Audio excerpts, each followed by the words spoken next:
नमस्कार दर्शकों, स्वागत है आपका कार्यक्रम योग और जीवन में।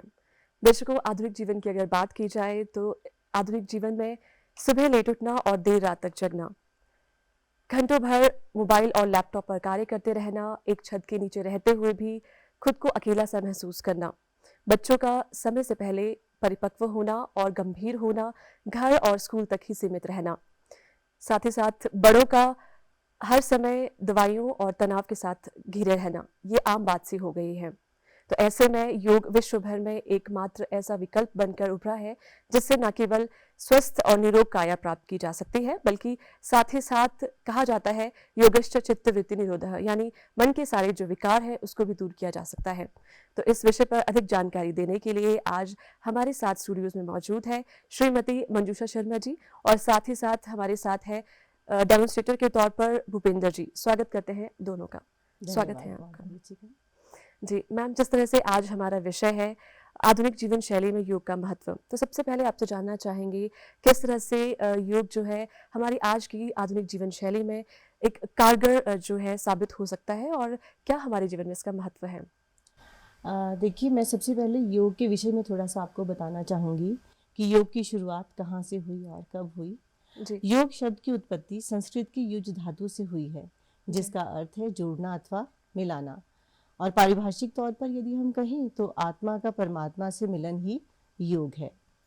योग को आरंभ करने वाले भगवान शिव, जिन्हें आदि योगी भी कहा जाता है, और योग को आगे बढ़ाने वाले यानी कि हम तक पहुंचाने वाले महर्षि पतंजलि जी को कहा जाता है। उन्होंने योग के बिखरे हुए स्वरूपों को इधर उधर से इकट्ठा किया और योग दर्शन नामक ग्रंथ की रचना की, जिसमें उन्होंने अष्टांग योग के रूप में इसको सूत्रबद्ध किया। अष्टांग योग माने योग के 8 अंग। इन 8 अंगों का यदि हम अभ्यास करते हैं तो संपूर्ण जीवन हम स्वस्थ तरीके से बिता सकते हैं। तो ये 8 अंग हैं: यम, नियम, आसन, प्राणायाम, प्रत्याहार, धारणा, ध्यान और समाधि। जिसमें से जो पहले 2 अंग हैं, पहले चलिए हम यम को लेते हैं। यम 5 प्रकार के हैं। इनका समाज के साथ संबंध है कि किस तरीके से हमें सोसाइटी में डील करना है, कैसे सोसाइटी में रहना है, उसके विषय में बतलाती हैं। फिर नियमों का संबंध व्यक्ति के साथ है, व्यक्तित्व के साथ है कि हमें अपने आप को कैसे अनुशासन में रखकर जीवन बिताना है। इसके पश्चात आसन, जिनके द्वारा शरीर में लचीलापन आता है, और ज़्यादातर लोगों को लगता है कि शायद आसन ही योग है, लेकिन ऐसा नहीं है। ये 8 अंग बहुत ही ज़रूरी है। फिर इसके बाद प्राणायाम, श्वास का गति विच्छेद है, प्रत्याहार। ये जो पहले 5 अंग हैं, इनको हम आउटर प्रैक्टिसेस या फिर बहिरंग साधना कहते हैं। और जो आखिरी के 3 अंग हैं, धारणा, ध्यान और समाधि, ये इंटरनल प्रैक्टिसेस कहलाती हैं। अंतरंग साधना मतलब आपकी अपना फील करते हैं आप कब धारणा से ध्यान में चले जाते हैं, ये आप महसूस कर सकते हैं। इसको ज़बानी बताया नहीं जा सकता। तो जैसे आपने बताया कि आधुनिक जीवन शैली में योग का क्या महत्व है, तो हम देख रहे हैं कि इतनी भाग दौड़ भरी जिंदगी हम सभी की हो गई है। सुबह से लेकर रात तक हम अपनी आजीविका को कमाने के लिए बिजी रहते हैं, और कहीं ना कहीं अगर हम बड़े हैं तो बच्चों की ओर ध्यान नहीं दे पाते, और बच्चे मोबाइल फोन्स के ऊपर या टीवी के साथ अपना समय बिता रहे हैं। और वहीं बुजुर्ग हैं, शाम को जब हम लोग घर से लौटते हैं तो अपनी अगले दिनचर्या की तैयारी करते रहते हैं, तो वहाँ पर हम उनकी ओर भी ध्यान नहीं दे पाते। तो इससे क्या हो रहा है कि रिलेशनशिप्स डिवाइड होते जा रहे हैं। बच्चे माता पिता से दूर, उनके माता पिता अपने माता पिता से दूर होते जा रहे हैं। तो योग वैसे तो पौराणिक समय से अभ्यास किया जा रहा है, लेकिन आज के समय में जब लोगों ने देखा कि नई नई बीमारियां जो ज्यादातर तनाव ग्रसित लोग हैं, मतलब मेंटल टेंशन या डिप्रेशन हर दूसरे तीसरे व्यक्ति से सुनने में आता है कि उसको स्ट्रेस हो रहा है, स्ट्रेन हो रहा है, तो उसके लिए योग के विभिन्न अभ्यास अत्यंत आवश्यक हो गए हैं, जी है ना? हाँ जी जी। बिल्कुल आपने बहुत अच्छे से समझाया कि हम्म, जो योग है उसके जो 8 अंग हैं वो कितने महत्वपूर्ण हैं। या और तो आपसे जानना चाहेंगे कि अगर एक योग अभ्यास करने के लिए क्या महत्वपूर्ण है? किस तरह का जो सावधानियाँ हैं एक योग अभ्यास करने वाले व्यक्ति को अपनानी चाहिए और किस तरह से योग को जीवन में अपना सकते हैं? देखिए, ये बहुत ज़रूरी हो जाता है ये जानना कि हम योग कहीं से भी टीवी के माध्यम से या किसी से सुनकर अभ्यास कर लेते हैं, जी, लेकिन इसको एक लयबद्ध और सही तरीके से या यूं कहें कि सही दिशा में अभ्यास किया जाए तो हमें इसका ज़्यादा फायदा हो सकता है। जी, सावधानियों की बात करें तो सबसे ज़्यादा ज़रूरी तो यही है कि जब आप योग का अभ्यास करें तो किसी योग्य गुरु के निर्देश अनुसार करें, पहली चीज़। जी, और स्थान का भी इसमें चुनाव किया जाता है कि साफ सुथरा स्थान हो, दरी या चटाई बिछाकर, अगर सर्दी का मौसम है तो आप वहाँ पर कंबल भी उसके ऊपर रख सकती हैं। जी, और सुबह के समय यदि खाली पेट अभ्यास किया जाए तो वो बहुत फायदेमंद है। जी, जो वस्त्र पहने हैं आपने वो भी आपके ढीले वस्त्र होने चाहिए, जैसे टाइट कपड़े पहनकर भी अभ्यास नहीं नहीं किया करना जा सकता। चाहिए।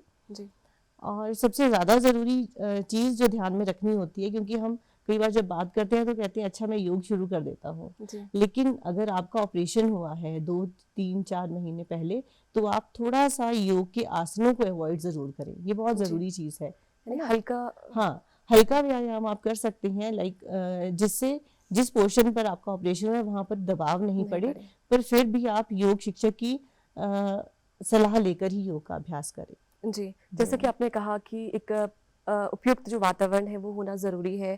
तो अक्सर हम देखते हैं आज की भाग-दौड़ भरी ज़िंदगी में समय निकाल पाना बहुत मुश्किल है। तो क्या हुँ। योग के लिए एक उपयुक्त समय केवल सुबह का ही रहता है और इसमें क्या हर आयु वर्ग के जो व्यक्ति हैं वो योग कर सकते हैं? हाँ, देखिए, वैसे तो उपयुक्त समय सुबह का ही है। सुबह थोड़ा जल्दी उठें, अपने डेली रूटीन से थोड़ा आधा घंटा पहले ही उठ जाएँ या 15 मिनट पहले, आधा घंटा ज़रूरी है। शौच आदि से निवृत्त होकर आप सुबह का वातावरण भी थोड़ा शांत होता है, तो आप शांत होकर 15-20 मिनट अपने लिए योग का अभ्यास कर सकते हैं। जी, यानी कि पर वार्म अप जैसे के साथ-साथ। हाँ, वार्म अप एक्सरसाइज़ेज़ के साथ-साथ, और यदि सुबह समय नहीं मिलता है, तो शाम के समय आप, जब आपने भोजन दिन में 1:30-2 बजे तक कर लिया है और शाम को आप 3 घंटे का गैप या 4 घंटे के गैप में अभ्यास कर सकते कर हैं। सकते हैं। जी, हाँ, तो योग के लिए, योग आरंभ जब आपने करना है तो सबसे पहले हमें अपने शरीर को तैयार करना ज़रूरी होता है। जी, और उस तैयारी का मतलब ये है कि थोड़ी वार्म अप एक्सरसाइजेस करके आप अपनी बॉडी को प्रिपेयर कर लेते हैं कुछ एक आसनास को करने के लिए। जी, फिर वार्म अप, देन कुछ आसनास, वो भी लयबद्ध तरीके से किए जाते हैं। जी, किस तरह के आसन्स जो हैं इसमें हम कर सकते हैं? सबसे पहले मैं थोड़ा सा वार्म अप के बारे में बताना चाहूँगी, उसके जी, बाद हम आसन्स पे चलते हैं, क्योंकि जी, उसका भी एक तरीका है करने का। बिल्कुल। जी, तो मैं रिक्वेस्ट करूँगी हमारे डेमोन्स्ट्रेटर जी से, वो थोड़ी सी वार्म अप एक्सरसाइजेस जो जनरल सभी लोग कर सकते हैं उसी के बारे में अभी बताऊँगी। जी, सबसे पहले आप नेक रोटेशंस करेंगे। अ, पद्मासन या आराम से सुखासन में आप बैठ जाएंगे, गर्दन को नीचे की ओर झुकाएंगे थोड़ा सा, और श्वास भरते हुए आपने धीरे धीरे ऊपर की तरफ जाना है। गर्दन को नीचे झुकाएं और यस, इस तरीके से एक तरफ से श्वास भरते हुए, लेफ्ट साइड से आप श्वास भर रहे हैं और राइट साइड से आप श्वास को छोड़ते हुए आ जाएंगे दूसरी तरफ। इसके बाद थोड़ा सा गर्दन को, ये 5 बार आप इसे दोहरा सकते हैं। जी, काउंट्स के ऊपर ही करेंगे तो खुद को आइडिया रहता है कि कैसे हम अभ्यास कर रहे हैं। जी, गर्दन को थोड़ा नीचे झुकाएंगे और धीरे धीरे सांस भरते हुए आप अपनी क्षमता के अनुसार गर्दन को ऊपर लेकर जाइए। लयबद्ध तरीके से अगर हम अभ्यास करेंगे तो इनके बहुत फायदे होते हैं। सर्वाइकल की समस्या है, कंधों की जकड़न हो जाती है, तो जी, उसके लिए ये बहुत ज़्यादा फायदेमंद है। जी, फिर धीरे धीरे सांस छोड़ते हुए सामने नीचे की ओर आ जाएंगे। ऐसी इस क्रिया को 5 बार दोहराया जाएगा। अभी हम 1 या 2 बार करके दिखाएंगे। जी, फिर इसके बाद थोड़ा सा हम शोल्डर्स की एक्सरसाइज करेंगे। जी, थोड़ा सा शोल्डर्स, हाँ, इस तरीके से आपने क्लॉकवाइज 5 बार घुमाना है और एंटी क्लॉकवाइज। इसमें भी यही ध्यान रहेगा कि जब क्रिया नीचे की तरफ आ रही है तो आप सांस छोड़ते हुए जाएंगे। यानी कि आपके जो श्वसन है, आपकी हाँ, जो दैट सांस इज लेने की वेरी, जो प्रक्रिया है, बिल्कुल वो बिल्कुल निरंतर सहज रूप से चलती रहनी सहज चाहिए। रूप से चलती रहनी चाहिए। और जी। जब भी हमारी अपवर्ड मूवमेंट रहती है अभ्यास करते समय, तो हम सांस लेंगे और जब नीचे आ रहे हैं तो हम सांस छोड़ते हुए वापस इसमें आएंगे। गति का भी हमें ध्यान रखना होता बिल्कुल है। गति, बिल्कुल जितनी धीमी गति से जाएंगे उतना ज्यादा आपको योग का फायदा होगा, अभ्यास का। जी। जी और हम देखते हैं आज के जो आधुनिक युग में तनाव जो है न केवल बड़ों के लिए बल्कि छोटे-छोटे बच्चों में भी आजकल जो टेंशन है, स्ट्रेस है, एंग्जायटी है, कहीं न कहीं दिखी जा रही है। जी तो इससे संबंधित भी जो योग है, किस तरह से वो सहायक है और कौन-कौन सी जो क्रियाएँ हैं वो हम कर सकते हैं? वो भी आप इस पे भी प्रकाश जी डालें। जी हम देख रहे हैं कि छोटे बच्चे भी तनावग्रस्त हो रही हैं, ज़्यादा डिप्रेशन का शिकार हो रही हैं। जी, उसका एक कारण जो मेरे को नज़र में आता है वो ये है कि माता-पिता की अपने बच्चों से एक्सपेक्टेशंस बहुत बढ़ गई हैं जी। कि वो मार्क्स ज़्यादा लेकर आएँ, अच्छे से पास हो जाएँ और क्लास में फर्स्ट आएँ। ज़रा-सी गलती होती है तो पेरेंट्स उन्हें डाँटना शुरू कर देते हैं। बिल्कुल। ये चीज़ जो है धीरे-धीरे बच्चे के अंदर, अगर वो फर्स्ट सेकंड क्लास में है, बढ़ते-बढ़ते 10th 11th 12th तक पहुँच जाता है। तो वहाँ पर इस समस्या से बाद में जाकर जूझना नहीं पड़े, तो हम पहले से ही अगर बच्चों को हल्के-फुल्के योग का अभ्यास करवा सकती हैं, तो वो ज़्यादा फ़ायदेमंद होगा। जी, जैसे छोटे बच्चों को तो हम खेल-खेल में ही योग सिखाते हैं, जी, ठीक है? तो इसके लिए एक आसन 1-2 आसन करके दिखाते हैं, जैसे बच्चों को कहा कि चलो भई, पेरेंट्स का भी उनके साथ इन्वॉल्व होना ज़रूरी होता बिल्कुल। है। तो तितली आसन है, बटरफ्लाई, तो बच्चे जी, बड़े खुश होकर बटरफ्लाई का नाम डेमोन्स्ट्रेटर जी सुनते से, ही हाँ जी, बिल्कुल। रिक्वेस्ट करूँगी कि वो बटरफ्लाई एक्सरसाइज थोड़ा करके दिखाएँगे। तो इसमें क्या करेंगे कि पाँव को, हाँ, घुटनों को थोड़ा ऊपर की नीचे करना है आपने, और बच्चे बड़े खुश होते हैं इसका अभ्यास करते समय। जी इस जो योग अभ्यास से क्या-क्या फ़ायदे रहते हैं बच्चों के लिए, अगर नियमित रूप से ये किया जाए, तितली आसन या इस तरह के जी, आसन? जी। अ, अगर हम ये तो एक तितली आसन ही है, और भी जी, बहुत सारे आसन हैं जो बच्चों को करवा के 5 साल की उम्र के बाद हम योग अभ्यास बच्चों में आरंभ करवाते हैं। जी, और कोशिश करते हैं कि उनकी हाइट भी पहले तो नेचुरल तरीके से बढ़ती है, और थोड़ा-सा हम उसकी लैंग्वेज इलॉन्गेशन के लिए अभ्यास उनको बच्चों को करवा सकते हैं। तो जैसे ताड़ आसन है, स्ट्रेचिंग का है, करके दिखाएँगे डेमोन्स्ट्रेशन जी। इसमें धीरे-धीरे बच्चों को यही वही साँस के साथ बच्चों को बाँधना शुरू करते हैं कि जी, बेटा आपने धीरे-धीरे अभ्यास करना है। बच्चे इसको बहुत एन्जॉय करते हैं।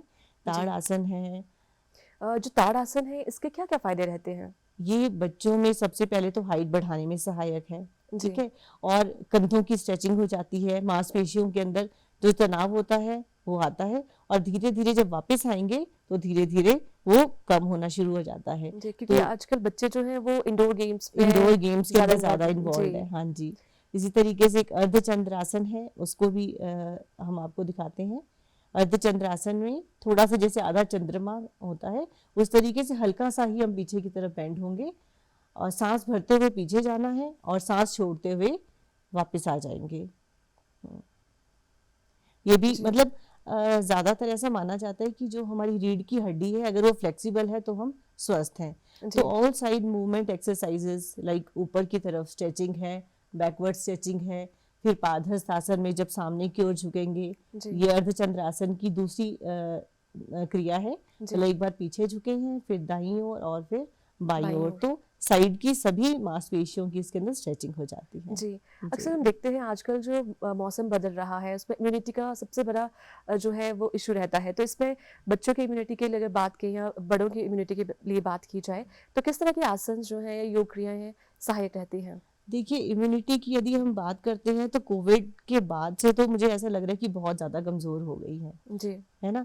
तो हम लोगों ने कोविड के दौरान खूब काढ़े भी पिए हैं, है ना? जी, बिल्कुल। तो इम्यूनिटी स्ट्रॉन्ग करने के लिए सबसे ज़्यादा ज़रूरी है कि हम अपनी लंग्स को एक्सपैंड एक्सपेंड करें अच्छे तरीके से, करें। है जी, ना? तो चेस्ट एक्सपेंशन की जो एक्सरसाइजेज़ हैं, उनका अभ्यास हम कर सकते हैं। इसमें सबसे पहले कंधों को राइट साइड और लेफ्ट साइड पर पैरेलल करे खोलेंगे, और हाथों को अंदर की तरफ खिंचाव देंगे थोड़ा-सा। जी हाँ, हाँ, ठीक है। इस तरीके से इसे एक साइड के रिब्स के अंदर भी हमारी एक्सपेंशन होती है। फिर ऐसे ही ऑपोजिट साइड चले जाएंगे, तो ध्यान यही रहेगा कि सांस छोड़ते हुए हमने जाना है और सांस भरते हुए दूसरी तरफ हमने आना है। हाँ जी। जी, हाँ। और फिर इसके अलावा प्राणायाम के द्वारा भी हम अभ्यास कर सकते हैं, और जी। इससे जितना ज्यादा, कहते हैं कि प्राणायाम के द्वारा श्वासों की शुद्धि होती जी। है ना। तो उसी उसके शुद्धिकरण, जितना ज्यादा ऑक्सीजन हमारे अंदर इनहेल जाएगी, होगा जी। हाँ, जितना ज्यादा ऑक्सीजन लेंगे उतना ज्यादा रक्त संचार ज्यादा होगा हमारा, और ब्लड ज्यादा से ज्यादा प्योरीफाई होगा, और उसके बिल्कुल। अनेकों फायदे हो जाएंगे। जी हाँ। अब हम बात करते हैं बच्चों की जो मानसिक स्तर है या फिर हम्म, जो एक स्ट्रेस रहता है पढ़ाई का बच्चों में, तो हम्म। किस तरह से क्या कोई ऐसी क्रियाएं भी है, योग अभ्यास इस तरह से भी है जो बच्चों की जो मेंटल लेवल है उसमें भी उसको ऊंचा करने में भी हेल्प कर सकते हैं, अ, मेमोरी शार्प करने के लिए? हाँ, मेमोरी शार्प करने के लिए, जी। राइट। मेमोरी शार्प करने के लिए बच्चों को सबसे पहले तो बैठ जाएंगे डेमोस्ट्रेटर जी, भ्रामरी का अभ्यास हम करवाते हैं, जी। है ना। भ्रामरी के लिए दो अंगूठे को कान में, और फर्स्ट फिंगर आंखों के पास, सेकंड फिंगर नॉस्ट्रिल के पास, फिर नाक के नीचे थर्ड जो लाइंस है वहाँ, और जो लास्ट फिंगर है, छोटी फिंगर है, उसको हम होंठों के नीचे रखते हैं। लंबा गहरा सांस भरेंगे और प्रणव ध्वनि मुंह बंद करके ही करेंगे, भंवरे के गुंजार के समान। इसे भ्रामरी प्राणायाम कहा जाता है, और जी। ये मेंटल टेंशन को दूर करने में भी सहायक है, और मेमोरी भी इससे शार्प शार्प होती होती है। है। हाँ और जी, कितनी बार ये क्रिया जो है दोहरानी चाहिए? 3 से 5 बार। 3 से 5 बार। जी। और एक चीज का और ध्यान रखना चाहिए कि जैसे आपने आसन कर लिए हैं, प्राणायाम किया है, उसके बाद ही हम अभ्यास करेंगे तो इसका ज्यादा फायदा होगा, क्योंकि पहले शरीर थक गया था, जी बिल्कुल। रिलैक्स किया, और लास्ट में भ्रामरी के अभ्यास के दौरान हम रिलैक्सेशन के अंदर चले जाते हैं। जी, ये बहुत जी। अच्छा एक योग क्रिया है जिसके माध्यम से ना केवल बच्चों की जो मेमोरी है वो शार्प होगी, बल्कि शरीर में जो उनकी जो मानसिक तौर से जो बच्चे डिप्रेस हो रहे हैं उसमें भी हेल्प करेगा। बहुत ज्यादा हेल्प करेगा। जी। हाँ जी, हाँ। आजकल हम देखते हैं कि जो युवा वर्ग है या कोई भी अपने आप को फिटनेस के साथ जोड़ता है तो जिम जाना अपने आप के लिए सबसे उपयुक्त मानता है। जी। तो आपसे जानना चाहेंगे क्या जिम करना और जो योग करना एक ही जो है महत्व रखते हैं या फिर दोनों के अलग-अलग जो है फ़ायदे हैं? देखिए, जिम और योग, या कोई भी एक्सरसाइजेस और योग, हम इन दोनों को कभी जोड़ ही नहीं सकते, जी। क्योंकि योग के अंदर मेंटेनेंस फेज रहता है। हर एक अभ्यास के बाद हम शवासन में रिलैक्स करते हैं, तो शरीर के अंदर जो भी खिंचाव आया है या तनाव उत्पन्न हुआ है, वो रिलैक्सेशन के दौरान, रिलैक्सेशन के समय बिल्कुल खत्म हो जाता है। जी। लेकिन जो दूसरी कोई भी रनिंग एक्सरसाइजेज है, जिम में भी फास्ट मूवमेंट एक्सरसाइजेज होती है, और ज़्यादातर हमें ऐसे लगता है कि हम अपने शरीर को एकदम दुबला पतला बना लें, जी, या बिल्कुल। विद इन 1 मंथ, है ना। तो लेकिन उसके नेगेटिव इफेक्ट्स बाद में देखने के लिए मिलते हैं। लेकिन योग एक ऐसी प्रक्रिया है जिसको आप अपने घर में, कमरे के अंदर भी कर सकते हैं। जिम तो आप घर में नहीं खोल सकते, आपको बाहर जाना पड़ेगा, है ना। तो घर में अकेले ही हम योग का अभ्यास कर सकते हैं, और धीरे धीरे रेगुलर लयबद्ध तरीके से यदि योग का अभ्यास करेंगे जी। तो हमें लंबे समय तक जरूर उसका फायदा यानी होगा। कि बाहरी जो सुंदरता है उसके साथ-साथ आंतरिक सुंदरता भी, आंतरिक शांति जो है योग से हमें सहज ही बिल्कुल। मिल जाएगी। जी, जी, जी, बिल्कुल। बाहरी सुंदरता तो हम तैयार होके अच्छे-अच्छे कपड़े पहनकर कर लेते हैं, जी। लेकिन मन की सुंदरता के लिए तो अच्छे विचारों का होना, पॉजिटिव सोच का होना बहुत ज़रूरी है। जी। और मैं ये भी देखती हूँ कि अगर पॉजिटिव सोच हम रखते हैं, तो जो चीज़ें नकारात्मक हमारे आस-पास ट्रैवल भी कर रही होती हैं, उसका भी हमारे ऊपर कोई इफ़ेक्ट नहीं हो पाता। जी, जब हम बात कर रहे हैं बाहरी सुंदरता की तो आजकल सौंदर्य प्रसाधनों को प्राप्त करने की या इस्तेमाल करने की होड़ सी मची है। तो हुँ। क्या योग से जो नेचुरल ब्यूटी है या फिर जो कांतिमय जो ऑरा है, जो शरीर है या फिर जो चेहरा है वो प्राप्त किया जा सकता है? कुछ इस तरह का योग भी है? यस, बिल्कुल। देखिए, शारीरिक सुंदरता अगर हम बाहर से हमें लगता है कि बनाना है, तो उसको फ्लेक्सिबल बनाने के लिए तो आसन हैं। आसनों को भी अलग-अलग स्टेजेस में किया जाता है, जैसे खड़े होकर किए जाते हैं आसन, बैठकर किए जाते हैं, पेट के बल लेटकर, पीठ के बल लेटकर, और जी। रिलैक्सेशन के दौरान उसका पॉजिटिव इफेक्ट शरीर के ऊपर पड़ता है।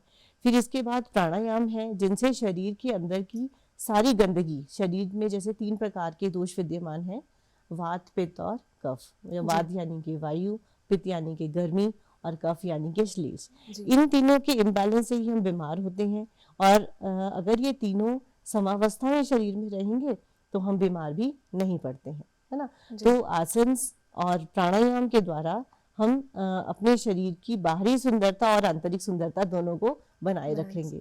और एक चीज तो बहुत खूबसूरत है कि अगर विचार अच्छे होंगे तो आपके ऊपर उसकी झलक आ ही जाएगी, है ना। तो वो पॉजिटिव थॉट्स हमारे अंदर प्राणायाम के माध्यम से आ जाती है। जैसे नाड़ी शोधन प्राणायाम अभी डेमोन्स्ट्रेटर जी करके दिखाएंगे।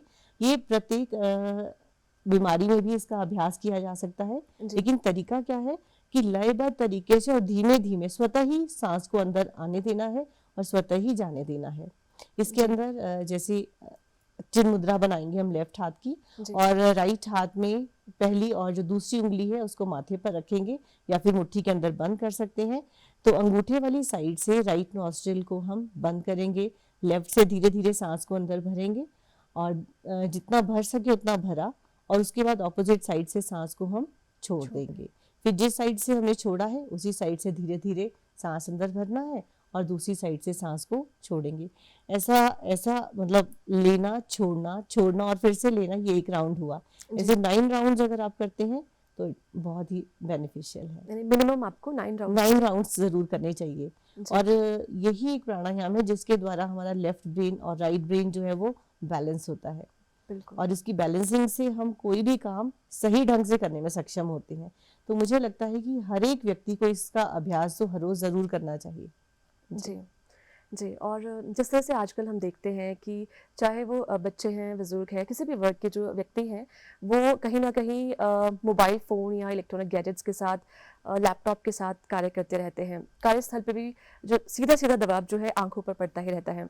तो अब आपसे जानना चाहेंगे कि कौन सी यौगिक क्रियाएं हैं या योग है जिसके माध्यम से जो आंखें हैं वो स्वस्थ हो सकती हैं।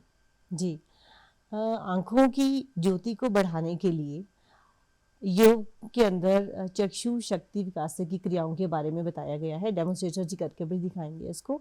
तो उनका अभ्यास, ये हार्डली 5-7 मिनट लगते हैं इसका अभ्यास करने के लिए। और आप अपनी वर्क प्लेस में भी जब आपको बहुत थकावट महसूस हो रही है तो आप इसका अभ्यास कर सकते हैं, ठीक है। लेकिन एक चीज थोड़ा सा ध्यान रखें कि जब हम अभ्यास करने लगें तो मन और शरीर दोनों एक होने चाहिए। तो थोड़ा सा देर आप आंखों को बंद करें और ध्यान लगाएं कि मुझे सही अभ्यास करना है, उसके बाद अभ्यास करना शुरू कर सकते हैं। तो इसके अंदर सबसे पहले पलकों को तेज तेज झपकाना है और मन में 40 to 50 काउंट्स करने हैं, ठीक है। तेज तेज आंखों को बंद कीजिए और खोलिए। इस तरीके से 30 या 40 हो जाने पर, राउंड्स हो जाने पर आप अपनी आंखों को थोड़ा बंद करें, आराम दें। फिर दाईं और बाईं तरफ जो आई बॉल्स हैं उनको हमने रोटेट करना है, दाईं और बाईं तरफ। और यहाँ पर भी वही सीक्वेंस रहेगी, 30 to 40 काउंट्स तक हमने दाईं और बाईं ओर देखना है। जी, अब बात करते हैं, अब आपसे जानना चाहेंगे, जैसे महिलाएं हैं, हर कार्यक्षेत्र में बढ़ चढ़कर भाग ले रही हैं। ऐसे में कई सारी परेशानियों से उन्हें दो चार होना पड़ रहा है और इसमें हार्मोनल इम्बैलेंस सबसे महत्वपूर्ण जो आज की समस्या बनती जा रही है। तो किस तरह से जो योग है इसमें सहायक है? हार्मोनल इम्बैलेंस की समस्या अब ज़्यादा देखने में आती है क्योंकि हम अपने शरीर की तरफ तो ध्यान ही नहीं दे पाते, अपनी दिनचर्या के अंदर ही बिजी रहते हैं।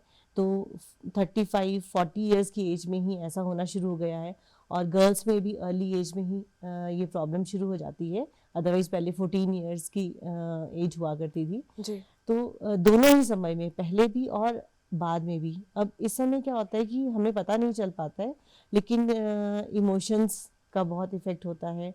फिर इसके बाद गुस्सा आना शुरू हो जाता है, तनाव आने लगता है इसी स्थितियों के अंदर। तो यदि हम नियमित रूप से योग का अभ्यास करते रहते हैं तो इस समस्या से हम बहुत आसानी से निजात पा सकते हैं। किस तरह के योग आसन इसमें रहते हैं? जी, इसके अंदर कुछ एक आसन है, अभी डेमोन्स्ट्रेटर जी करके दिखाएंगे। सबसे पहले तो बद्ध कोण आसन है। इसमें हमने दोनों पाँव को दोनों हाथों से पकड़कर कमर को सीधा कर लेना है इसके अंदर, और डीप ब्रीदिंग करनी है।